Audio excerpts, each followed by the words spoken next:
眼前这座废弃了120年的古堡，却被男人买下后修缮改造成公主的城堡，成为女友闺蜜们最羡慕的网红打卡点。经过前段时间对古堡内部的清洗和修缮，就可以正式进入改造阶段。只见小尼拿着一捆木头来到大门前，一边在楼梯上比划，一边做下记号。接着在旁门的左道入口处搭起门框，一个十字框架作为门的基础。接着用超薄木片覆盖在框架上，并用螺丝固定。这不仅可以挡住人的去路，也能挡住很多其他东西。而右侧也是如法炮制照猫画虎完成门的建造。正当所有人疑惑如何进入时，小尼轻轻一推就来到了古堡内部。不过突然听到地下有奇怪的声音，难道古堡真有传说中的阿飘？小尼壮着胆子走进地下室一探究竟，原来是之前在上方敲打时将地窖的墙面直接震裂，脱落的墙面不断掉落在地砖上发出声音。为了避免再次吓到自己，小尼索性直接将这些脆弱的墙板亲自手动敲碎，这舒爽的感觉让他非常解压。用着钻石镐模样的工具渐入佳境，其古堡原本的砖块结构也显露出来。看来120年前的匠人建造都是实打实的。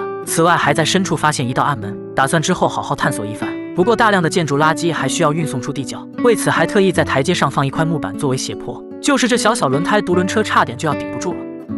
另一边伐木工老陈也在修理树棵，这些超高的树木不仅影响采光和风光，还导致地面的草丛灌木难以生长，而同时获得的大量木柴都能作为建筑资源，可谓一举两得。小尼为了改造3人组加快节奏，决定首先将地窖作为暂时住处，包吃包住，加快进度。于是驱车10公里来到市场采购回来电灯、电线和蓄电设备，铺设好电线和电灯后接入移动电源，就能拥有良好照明，能在这里日夜劳作。接着还在四周各设置一盏灯，只是在夜色下的古堡略有几分奇怪的味道。有人问那电源怎么充电呢？当然是在白天用太阳能板收集，几片面板放在阳台感受日光浴。为了提高能源效率，还特意制作一个木质架子，简单固定后还能让面板发挥到最大程度，就能够获得大量能源并储存到电源中以备夜晚使用。